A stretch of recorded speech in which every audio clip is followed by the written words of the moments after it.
Assalamualaikum warahmatullahi wabarakatuh. Bismillahirrahmanirrahim. Alhamdulillahi rabbil alamin. Wassalatu wassalamu ala Rasulillah wa ala alihi wa sahbihi ajma'in. Qala rabbi shrah li sadri wa yassir li amri wahlul 'uqdatam min lisani yafqahu qawli. Allahumma aftah lana qulubana fi talabil ilmi warzuqna ikhlasu fihi wal amalu bihi wan nashru bihi hatta ya'tiyana al-yaqin. Amin ya rabbal alamin. Amma ba'du. Alhamdulillah, syukur dan puji dipanjatkan kehadrat Allah Subhanahu wa taala. Dengan izin, ketentuan dan kasih sayang Allah, dapatlah sama-sama kita bertemu pada kesempatan pagi subuh yang berbahagia ini, masih lagi dalam bulan Syawal. Kita doakan moga-moga semua sekali yang ada ini dan seluruh ahli Qaryah Ahli Jumaat Bukit Mahkota Surau Ar-Raudhah diberikan umur yang panjang, kesihatan yang baik, kesejahteraan, keafiatan dunia dan akhirat semuanya. Amin ya rabbal alamin. Alhamdulillah, insya-Allah pagi ini tajuk yang akan kita kongsikan, akan kita sembangkan bersama adalah iaitu tentang meraihkan Syawal antara adat ataupun ibadat. Meraihkan Syawal antara adat ataupun ibadat. Muslimin muslimat yang dirahmati Allah sekalian, dalam hidup kita ini, kita kadang-kadang tidak dapat lari daripada adat yang telah pun diwujudkan oleh nenek moyang orang tua-tua kita dahulu, yang mana apabila datang saja Islam, ada sesetengah dari kalangan adat kebiasaan yang kita lakukan itu telah pun dijernihkan dengan pendekatan Islam. Maka bukan setakat bukan ianya ditolak, tetapi ia dijernihkan dengan panduan dan suluhan Islam. Maka dia jadi lebih cantik. Lebih khususnya macam kita dalam bab bergurau. Bergurau ini dia merentasi sempadan bangsa. Orang mana pun memang suka bergurau, cuma ikut bangsa lah. Kalau macam kita orang Melayu ni, kita gurau tu dia masih lagi, maknanya dia ada sopan santun lagi lah. Kalau bangsa luar kadang dia tampar tepuk kepala, itu biasa. Tepuk kepala tak apa, jangan tepuk punggung. Itu kalau orang Arab dia lain sikit. Dia tampar kepala tu, macam saya banyak kali ya kena. Jadi tapi itu cara dia. Tapi bila Islam datang, agama ajar nak gurau, nak bersenda gurau ni ada kaedah dia. Dulu zaman Nabi Muhammad sallallahu alaihi wasallam, ada seorang lelaki ini, dia datang ke rumah Nabi dan dia panggil Nabi beberapa kali. Kisahnya ada dirakamkan dalam surah Al-Hujurat. Dia panggil Nabi banyak kali, Nabi tak ada respon. Kalau WhatsApp tu maknanya dah blue tick, tapi kenapa tak reply online kan? Jadi akhirnya dia kata ya Muhammad, aku ni kalau puji orang melangit, kalau kutuk orang teruk. Dia sebenarnya dia nak gurau tu, tapi dia dipanggil bad jokes, gurau kasar. Nabi kot takkan cakap macam tu. Dia kadang-kadang manusia ni, bila kita terlalu rapat, ada orang take for granted. Alah, bila dia okey kan, belum tentu, tak semua orang okey dengan gurauan tu. Jadi dia buat macam tu dengan Nabi. Dia kata, aku ni kalau puji orang melangit, kalau kutuk orang teruk. Dia nak bagi tahunya, buka pintu ni, mari respon lah. Maknanya kan nanti aku viral dan grup kan. Macam tu lah bahasa sekarang lah. Akhirnya Nabi pun kata, Nabi kata apa? Nabi kata zakallah azza wa jalla. Nabi kata Allah pun macam tu lah. Allah kalau puji orang melangit, Allah kalau kutuk orang teruk. Sebenarnya nada Nabi cakap macam tu Nabi marah. Sebenarnya sabarlah kejap. Tuan-tuan, kalau dia sebenarnya, kita rumah pemimpin ni, dia bukan boleh buat tak tentu arah. Dia ada adab dia. Tak boleh duduk menjerit-jerit depan rumah dia, tak boleh. Mesti ada adab lah. Ada orang kata, ada nak kena itu. Tak, adab Islam kan, dia mesti ada adab lah. Dia ada kaedah dia. Bukan menjerit-jerit macam tu, tak boleh. Tapi nak bagi tahunya, perbuatan sahabat tadi itu berniat gurauan, bergurau. Tapi itulah adatnya, dia nak gurau, tapi gurauan itu tak betul. Macam saya kata tadilah, dia panggil apa ya, dia gurau bewok, gurau kasar, apa panggil, macam itulah. Tak kena macam tu. Tengoklah orang sama, kau nak melawak pun. saya pun taklah cakap siapa-siapa, kadang saya pun kena kau kadang pun. Tak, pasal kita pun tak rapat, tadi tak payahlah gurau macam tu kan. Ada satu majlis tu saya pergi, MC dia, yalah tak apalah, kita pun faham, mungkin dia tak sempat buat homework ke apa, tanya depan-depan, ustaz, tanya nama penuh, oh okey, dulu belajar mana, oh okey, oh Mesir, oh, bukan Mersing ya, oh Mesir, okey, dia nak gurau lah, tak apalah. Ustaz ayah kerja apa? Ayah ustaz kerja apa? Saya kata, dalam hati saya tak pernah orang tanya ayah aku kerja apa, macam tak ada kaitan. Tapi bila dia tanya, aku nak berkenalan kot kita pun, ayah saya polis.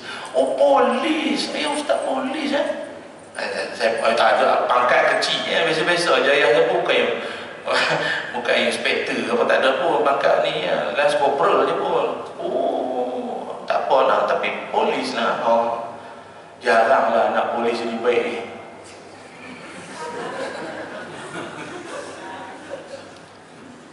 Kejadian tu 6 tahun dah, tapi dia sekar diingatan. Orang hak sebelah dia pun cakap, alah ustaz, gurau, ustaz kan dia gurau. Memang, tapi saya rasa masa tu saya terasa saya terasa kat lah, pasal ayah aku dah lah pangkat rendah, kau cakap macam tu lah kan. Dia ada orang memang macam tu lah, dia macam dia tak heran lah. Tuan-tuan tahu tak, beza orang Islam ni, dia sangat menitik beratkan cakap, bergurau. Tapi tuan-tuan janganlah lepas ni risau dah gurau saya, ustaz ni sikit terasa ya, macam tu. Tapi nak bagi tahunya, beza adat dengan ibadat tu. Nak gurau, nak apa, di Islam ni dia memberikan panduan kepada kita, itu bezanya. Maka kita dalam menyambut Syawal ini pun sama. Dalam sambutan Syawal kita pun penuh dengan adat-adat yang saya kira kan boleh, kalau adat itu dia boleh bernilai ibadah. Adat menjadi ibadat. Macam kita orang Melayu khususnya, banyak adat dan ibadat tu kadang dia bercampur-campur sikit banyak. Sebagai contoh, kalau bulan Ramadan kita ada Moreh. Saja jelah ni sembang, tak payahlah serius sangat, bukan universiti pun. Moreh tu sebenarnya ada dalam panduan sunnah. Kok tuan-tuan pernah dengar ada hadis Nabi kata wal murih apa kan? Atau alhamdulillah murih, tak ada kan? Tapi datang daripada mana murih itu?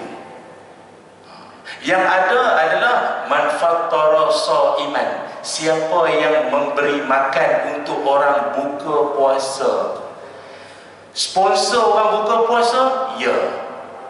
Moreh mana ada, itu adat. Tentu pergi negara Arab ke, pergi dalam luar, mana ada orang buat moreh, tak ada. Sendiri makanlah, nak besar-besaran makan. Tapi itu adat.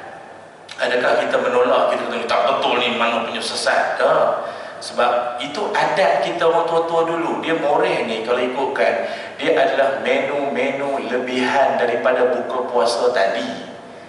Tapi tengah buka puasa untuk bila komat dah, awak angkat komatnya, Allah Akbar, mau kabur makan. Jadi lebihan itu, ini bukan bila sini, tapi bila tempat lain. Jangan jiran tu. Jadinya lebihan daripada menu-menu itu dibawa pergi ke moreh lah, dah lebih. Ataupun moreh ini biasanya untuk nak meraihkan orang-orang yang semayang sampai 20, ataupun kalau 8 pun sampai 10.30 yang kering tekak fadlan minallah wa ni'mah subhana malikil ma'bud autiru wa majidu. Itu dia adat orang tua-tua dulu. Dia memang ada, tapi macam mana dia nak jadi ibadat? Senang saja, berniatkan bahawa waktu ta'imut ta'am, Nabi ajar kita berilah orang makan, bagi orang makan. Maka bila niat nak bagi orang makan, dia jadi ibadah. Sebab ada setengah-setengah kawasan dia akan kutip rumah-rumah, satu rumah satu malam RM30 untuk tajaan moreh. Jadi sebab tu saya sebut moreh ni tak ada dalam sunnah. Tapi macam mana nak dapat ibadah? Niat bagi orang makan. Itu tak kira lah yang makan tu penceramah ke apa, tak kisahlah. Jadi bagi orang makan, dia jadilah ibadah. Saya sebut ni bukan apa, ada suara-suara juga kadang, oh tak betul ini mana ada. Sabar. Dah orang bagi teh tarik, diminum je lah, banyak bunyi lah. Sama juga macam bubur Ashura. Ni nanti tak lama lepas Zulhijjah ada Muharram. Dalam Muharram itu kan dia ada 10 Muharram Ashura, setengah panggil suraan. Ashura, puasa Ashura kan. Puasa Ashura tu ibadah. Bubur Ashura yang tu ibadat ke adat? Orang Melayu dia buat rantau Nusantara kita yang dia buatnya suraan lah Ashura, dia panggil bubur Ashura, betul kan? Jadi walaupun dia adat, tapi macam mana nak jadi ibadat, konsep dia sama je. Niat masak ke niat untuk nak bagi orang makan, selesai. Jangan duk panjang cerita. Oh kenapa buat bubur Ashura? Oh dulu Nabi Nuh masa dia punya kapal tersangkut di Bukit Judi, Al-Jul, bukan Bukit Judi situ tu kan, yang sangkut dekat tu. Lepas tu semua penumpang lapar. Seorang ada tepung, seorang ada kacang, seorang ada ini sini campur Ashura. Itu tipu. Mana ada riwayat tu tak betul. Ataupun dia kata ini Nabi Muhammad dulu masuk, tak betul. Tak ada, palsu semua. Bubur Ashura tak ada. Jadi tuan-tuan nak buat tak? Buat je lah. Cuma jangan sebut ini daripada Nabi, ini dulu macam dulu kayu kokar, ingat tak? Untung kayu kokar tu punya tokek. Tak payah. Orang kita ni pasal dia ada unsur-unsur tu, dia memang senang termakan sikit. Air hujan malam Jumaat, dia lain sikit. Jual pula tu. Dulu saya ada satu air memang pelik sungguh, air sarang tebuan, yang mana tebuan tu telah menggigit 10 orang budak tahfiz. Panjang nama produk tu, saya tak faham semua. Air sarang tebuan, yang tebuan tu gigit 10 orang budak tahfiz. Jadi siapa minum senang dapat Quran. Kau dah kenapa? Orang kita ni dia benar-benar sentimen tu dia macam mudah sangat. Yang cakap tu bila anggut, Masya Allah, Subhanallah. Saya ingat dulu ada kawan saya Jakim cerita, ada seorang tu berserupan janggut, memang penampilan tu tentang kalau tengok tu ingat alim ulama Sahibu Samaha. Dia jual ayam. Dia nak kata Arab, tak Arab, Melayu tak Melayu, macam tu lah. Dia jual ayam dia mahal. Orang tanya, Haji, apa saya Haji punya ayam mahal? Ini ayam semua dengar Quran. Ini ayam semua dengar Quran, daging lembut. Quran tu sebenarnya untuk orang, bukan untuk ayam. Tapi dah orang kita ni, oh ini ayam dengar Quran ni mesti sedap. Pelik lah orang kena scam macam tu. Hidup kena pelik semua lah. Jadi sama juga. Macam yang saya sebut tadi lah. Apa lagi adat kita dalam masyarakat, kita lebih suka apa kalau pergi ke orang nak berangkat haji, kadang setengah tu dia buat doa selamat. Doa selamat ni, doa tu ibadat, tapi dah doa selamat itu adat. Kalau ikutkan dia apa doa pun semua minta selamat. Rabbana atina fid dunya hasanah, tu pun minta selamat dunia akhirat. Tapi adatnya nama doa selamat. Pasal orang Melayu kita, dia kan kalau seorang dia tidur, kalau 2 orang mengumpat, bertiga buat kenduri. Itu orang kita lah khususnya lah. Kalau seorang dia tidur, kalau 2 orang dia ada nak membawangnya tu imam macam panjang lah, mengah-mengah pun ada macam. Bila dia bertiga, dia buat kenduri. Jadi daripada dia buat kenduri itu sembang tak tentu arah, baik bagi dia buku Yasin. Kawan kita kan berkumpul ramai-ramai kan ngutuk je lagi tu, ngutuk member lama dulu, macam-macam. Jadi daripada kita duk mengutuk orang, baik buat doa selamat sikit lah, ingat ke arwah sikit. Itu saya sebut ni bukan apa untuk nak mengelakkan sesetengah pahaman-pahaman yang mungkin tak betul, jangan. Dia ada unsur ibadah di situ walaupun dia adat.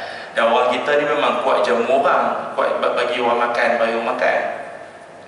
Sebab kita ni tuan-tuan, nenek moyang kita dulu dah ajar, orang datang ke rumah, memang dia hidang makan. Paling-paling tidak pun secawan teh. Secawan teh tu dia mesti hidang ke orang. Saya ingat lagi mak saya, tok saya dulu pun, yang datang tu orang banci tu, yang bancian, orang banci tu. Orang banci tu pun tok saya buatkan teh untuk dia. Makcik maaf lagi, minum dulu. Tok dulu ni dia raih tetamu sungguh. Bayangkan budak tu tiap-tiap rumah teh kuning kencing dia, pekatnya. Tiap-tiap rumah dia, jangan keluar daripada rumah dia selagi tak secawan. Waktu tu dulu kan macam tu. Saya tak faham generasi sekarang jenis tak suka raih tetamu. Orang nak datang rumah muka berkerut, datang pula. Dulu dia suka raih tetamu. Dia rasa macam kalau rumah dia dah lama orang tak datang tu macam tak ada berkat. Dia suka orang datang. Walaupun budak tu budak baca TMB dulu kan, baca apa tu, baca meter api tu kan. Budak tu pun mak saya hidang air tau. Dulu saya ingat lagi budak ni Gores dan Menang. Tuan-tuan tahu Gores dan Menang ni dulu skamer cara dulu dia mari rumah ke rumah. Arwah ayah saya baju air untuk budak tu. Punya baik ayah tu. Bagus betul lah. Jadi orang kita kan dia suka jamu orang. Sebab itu bila datang saja raya, apa tu sambutan raya kita ini, dia raya dengan unsur kulinari tak boleh dipisahkan. Kulinari ni maknanya unsur makan tu dia tak boleh dipisahkan. Macam kawan-kawan kita orang Cina, masyarakat Tionghoa, dia orang kalau kongsi pakcai apa kan, dia orang kan akan makan apa? Dia panggil yisang makan ramai-ramai warna-warni, dia punya macam bihun tu kan. Padahal dia ada je kuih kung fu. Kenapa dia mesti makan yisang tu? Dia ada unsur perayaan dengan kulinari tu dia ada. Macam India macam-macam lah, ada ladu lah, apa lagi macam. Kita orang Melayu, kalau nak ikutkan kita ada unsur kita, makanan kita. Kalau kita sejak dulu orang raya-raya memang tak raya lah kalau tak ada itu, namanya dia panggil ketupat. Ketupat ni pun saya ingat tuan-tuan pun dah banyak tahu dah tentang info asal usul ketupat ni. Bukan datang daripada Syekh Wan ke Syekh mana-mana, dah. Dia daripada tangan-tangan orang alim zaman dulu-dulu ni. Dia asal ketupat tu kiblat papat 5 pancir, 4 arah mata angin menuju Gusti Allah. Itu dia dibuat daripada janur nyor muda, daun itu janur tu bahasa Arab ja'an-nur, datang cahaya. Dianyam,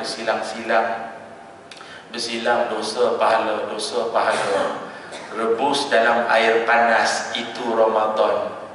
Keluar belah putih hatinya. Tu dia orang alim dulu, dia buat makanan sambil-sambil makan tu dia ada tazkirah, dia ada unsur itu. Sama macam lepat kan, tak kira lah lepat pisang atau lepat ubi ke apa.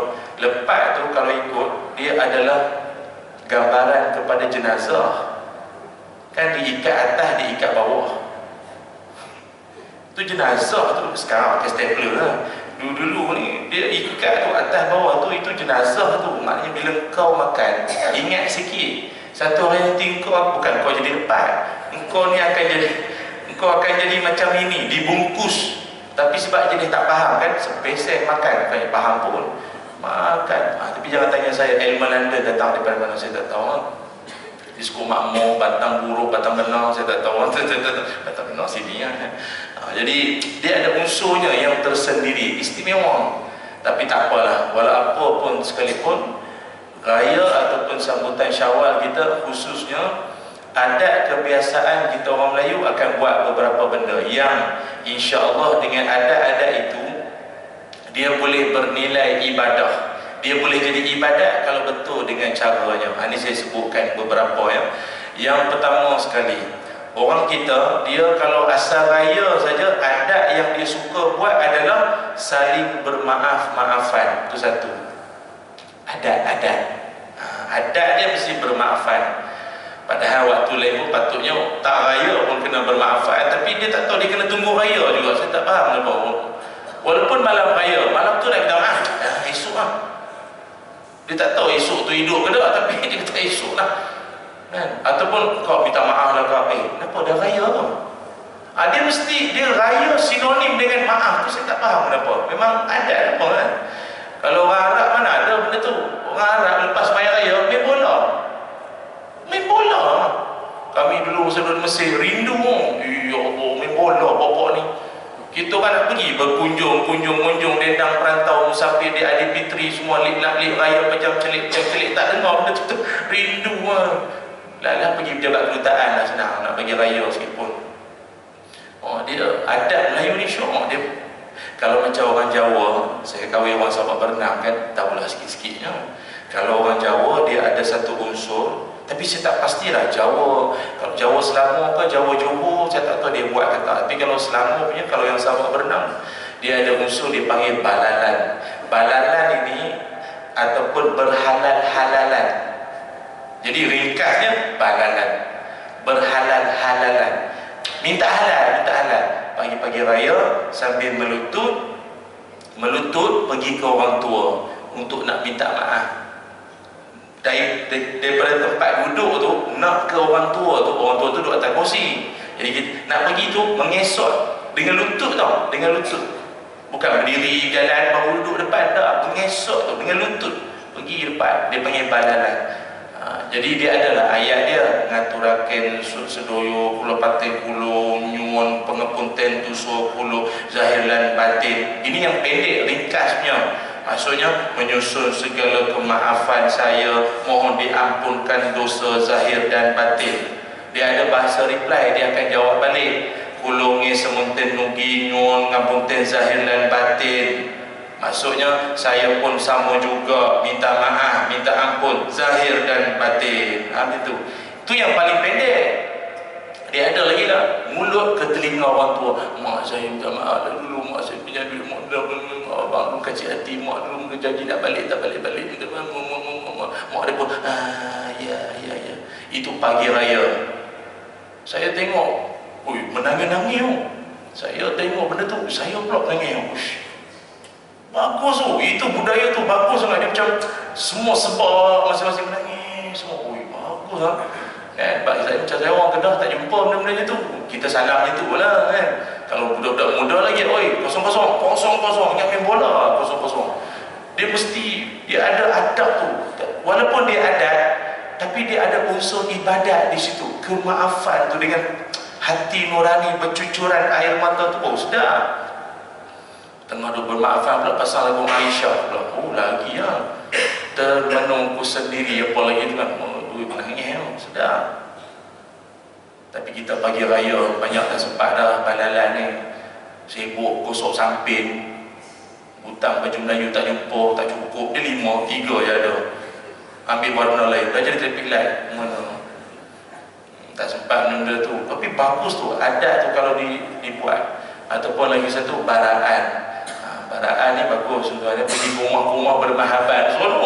Seronok naik motor ramai. Kadang-kadang budaya macam tu kena wujud balik lah. Seronok benda-benda tu. Walaupun dia adat, tapi dia ada unsur ibadat di situ.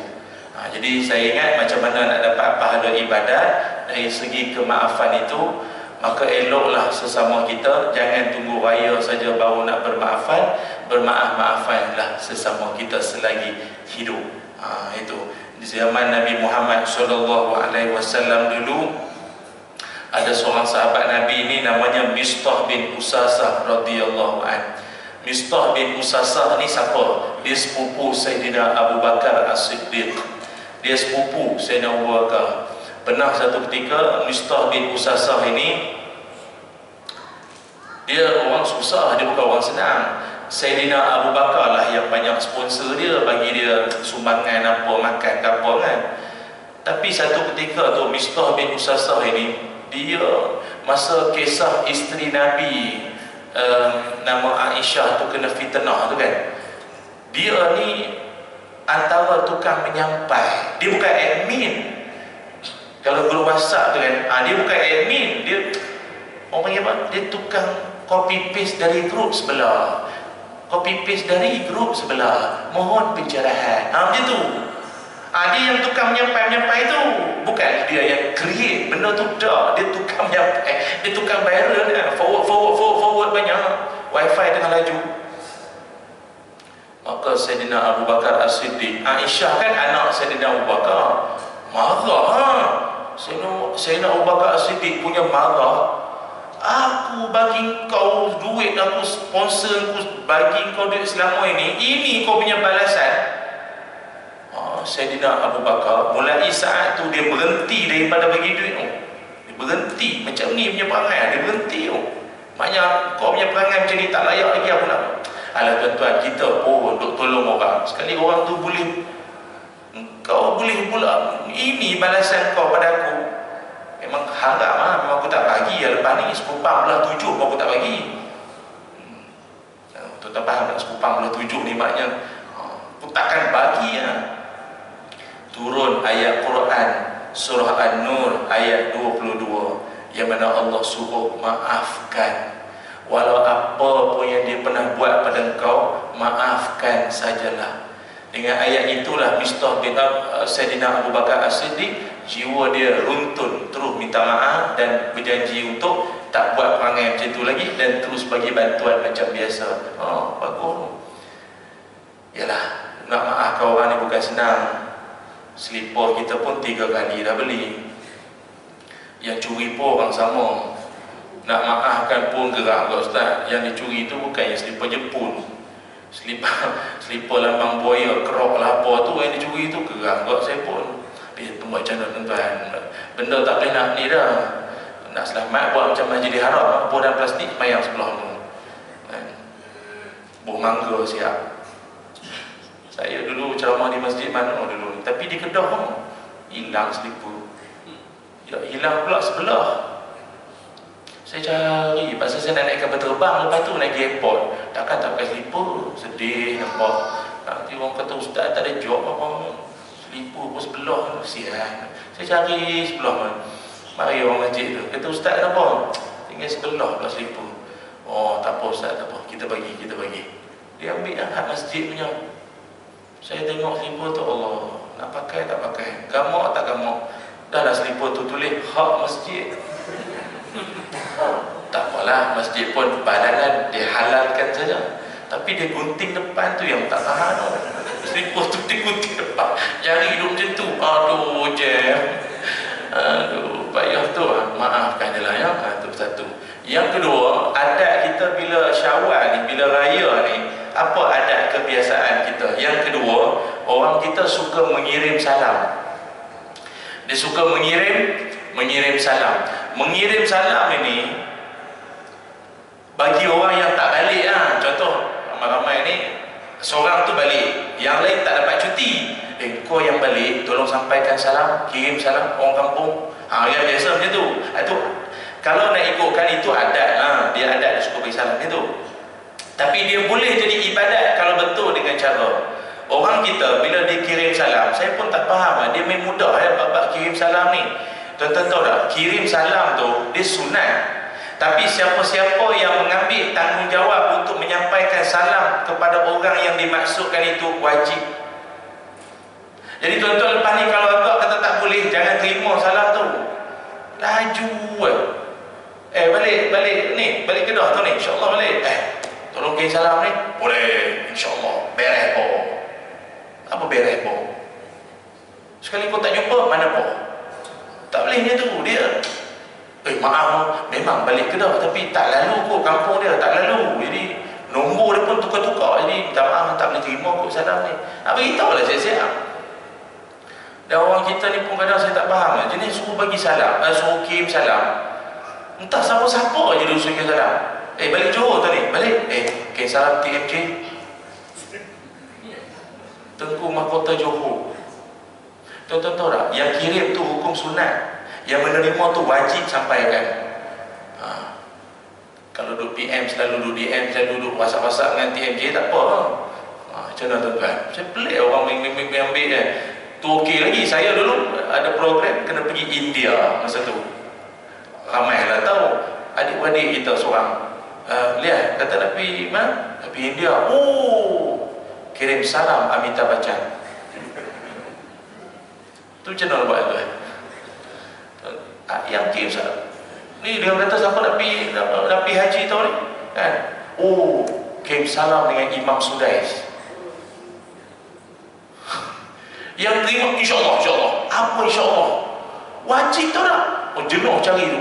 Kau tim dengan polis Arab tu nanti, polis Mekah tu nanti. Macam mana nak buat? Janganlah terima salam-salam yang kita rasa takkan mampu kita buat. Saya tahun ni insya-Allah pergi haji ya, tahun ni. Doa-doa lah insya-Allah ya. Tapi saya pergi lambat sikit lah, 21 Jun baru terbang. Kan? Tu pun ada kat tu. Ustaz, nanti kirim salam dengan semua jemaah haji. Apa? Semua jemaah haji kot. Aduh, letih lah. Tak boleh, dia mesti ada cara dia, bukan macam tu. Dan kita pula, kalau dah orang kirim salam kat kita, mesti jawab lah. Contoh ada orang kirim salam kan, Haji Mansur kirim salam buat tuan-tuan, contoh dia tak datang lah. Masuk kirim salam, oh ya tak? Waalaikumsalam. Jawab. Jangan jawab okey. Ini ada orang kirim salam, kita punya member kirim salam kau, ya ke? Okey. Apa okey? Jawablah. Waalaikumsalam. Okey. Beres. Oh, beres.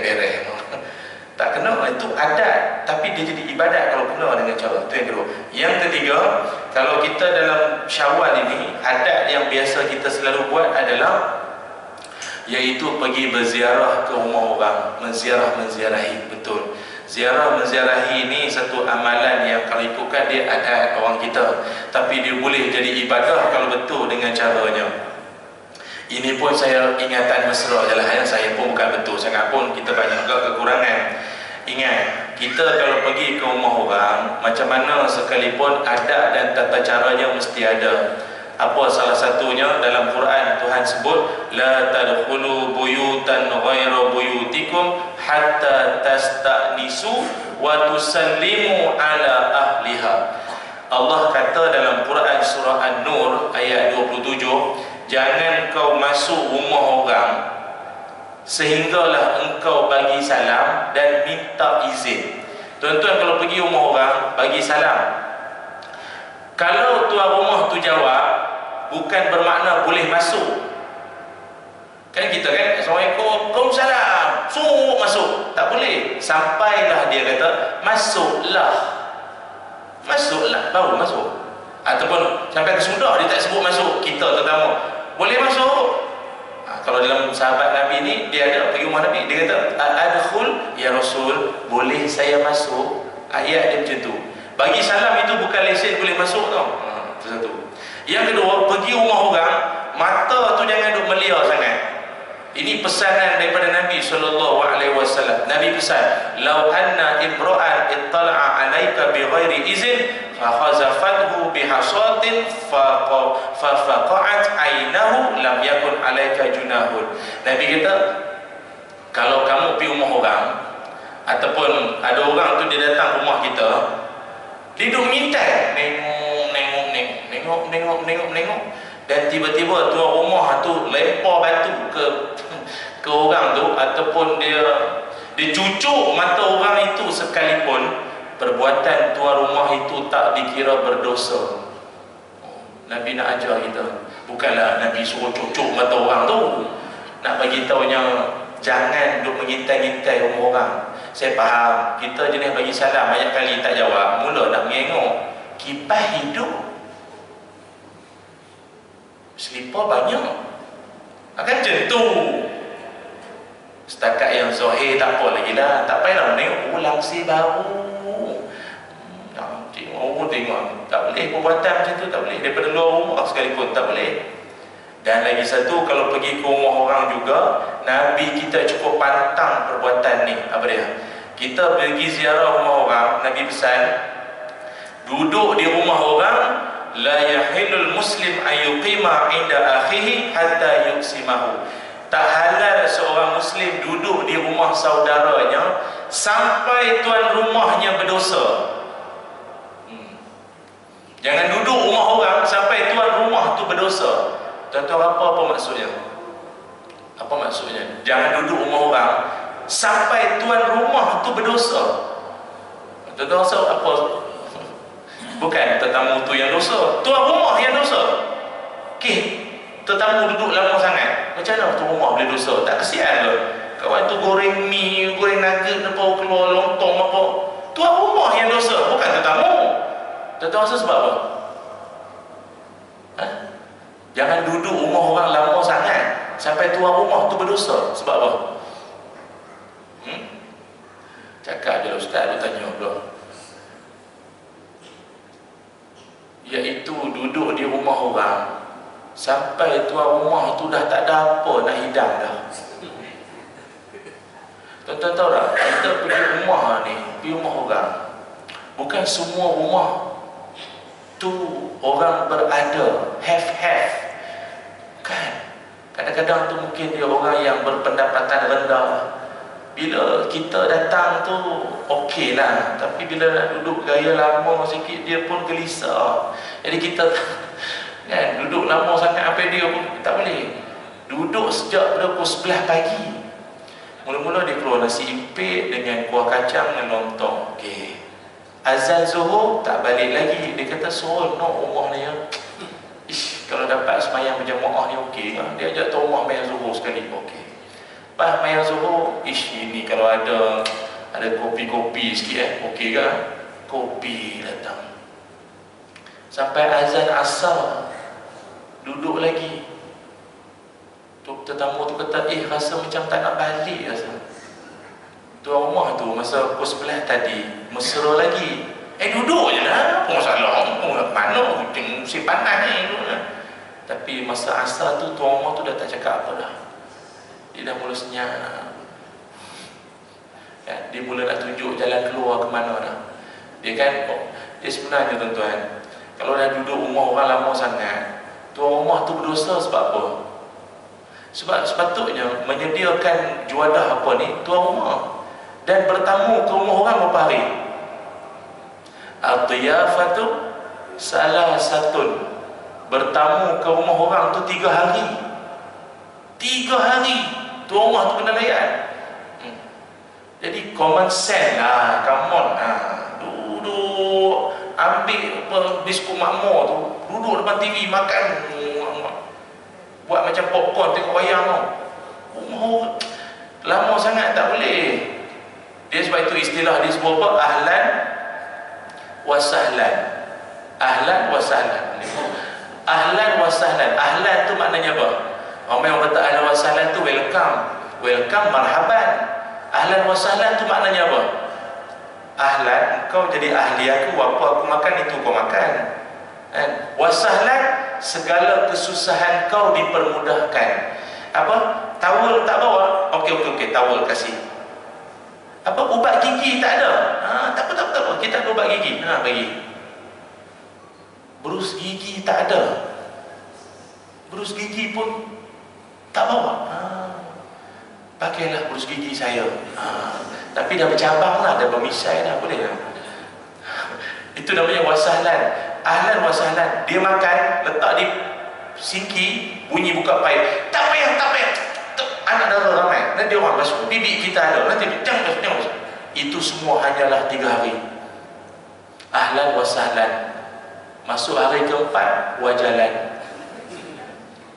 Itu. Jangan menyusahkan tu rumah. Tu je. Tadi saya tak faham. Ada setengah-setengah tetamu ni kadang dia buat delay, dia buat tak tahu kan. Lama-lama rumah orang tak boleh. Tak boleh sama sekali. Dia menyusahkan. Tapi tuan rumah takkan nak menghalau. Dia rumah tak boleh. Sebab dia tanggungjawab, dia kena hidang tetamu dia. Tapi ada juga ada tuan rumah jenis tak faham bahasa pun ada juga kadang tu. Duduk sembang kat sejam lebih, apa pun tak hidang. Kita pun tunjuklah tanda-tanda sikit. Habis dia cerita macam-macam, zaman Jepun lah, British lah apa dulu. Kita pun, kering ni, buatlah batu-batu. Tahu dia kata apa? Sekarang ni kemarau, musim panas. Saya pun malam-malam buka tip, tak faham juga orang tua ni, dia memang ada macam tu. Dan ingat, salah satu daripada adab juga, kita pergi ke rumah orang, yang paling elok sekali, kalau pergi ke rumah orang, sebelum nak balik, mendoakan ramai-ramai. Dia ada doa Nabi ajar pergi rumah orang, Allahumma barik lahum fima razaqtahum wa ghafir lahum. Ya Allah, berkatilah seluruh isi penduduk isi rumah ini. Ampunkan dosa-dosa mereka dan kasihanilah mereka ya Allah. Itu elok. Tuan pergi rumah orang, makan lontong sampai 3 mangkuk, bakso lagi, mi soto, balik macam tu kan. Terima kasih. Apa terima kasih? Doa lah. Doa sikit. Tak boleh bahasa Arab, Melayu. Ya Allah, ampunkanlah dosa tuan rumah ni ya Allah. Ya Allah, itu doa panjang umur dan macam-macam lagi. Itu yang paling seelok-eloknya lah. Ya tuan-tuan, cukuplah takat ni lah tuan-tuan. Sekarang ini sahaja perkongsian kita pada pagi ini. Moga-moga bermanfaat dan moga-moga Syawal yang kita berbaki, yang kita lalui ini akan mendapat berkat dan rahmat di sisi Allah Subhanahu wa taala. Bismillahirrahmanirrahim. Allahumma salli ala Sayyidina Muhammad wa ala ali Sayyidina Muhammad. Allahumma inna nas'aluka ilman nafi'ah wa rizqan thayyiban wa amalan mutaqabbala. Allahumma aghnina bil ilmi wa zayyinna bil hilmi wa akrimna bit taqwa wa jamilna bil afiyah. Ya Allah, ampunkan dosa kami, ampunkan dosa ibu ayah kami, kurniakan kami ilmu yang bermanfaat, rezeki yang baik dan amalan yang diterima. Ya Allah, kurniakanlah buat seluruh warga Bukit Mahkota ini, khususnya Syekh Syalimah ini ya Allah, dan seluruh ahli qaryah surah Ar-Rawdah ini ya Allah. Berikanlah umur yang panjang, berikanlah kesihatan yang baik, kurniakan kami keafiatan dan kehidupan yang baik ya Allah. Kurniakanlah jua kepada kami husnul khatimah, kematian yang mulia ya Allah, ya zal jalali wal ikram. Wa sallallahu ala sayyidina Muhammad walhamdulillahi rabbil alamin. Taqabbalallahu minna wa minkum. Aqul qawli hadza wa astaghfirullahal azim li wa lakum. Assalamualaikum warahmatullahi wabarakatuh.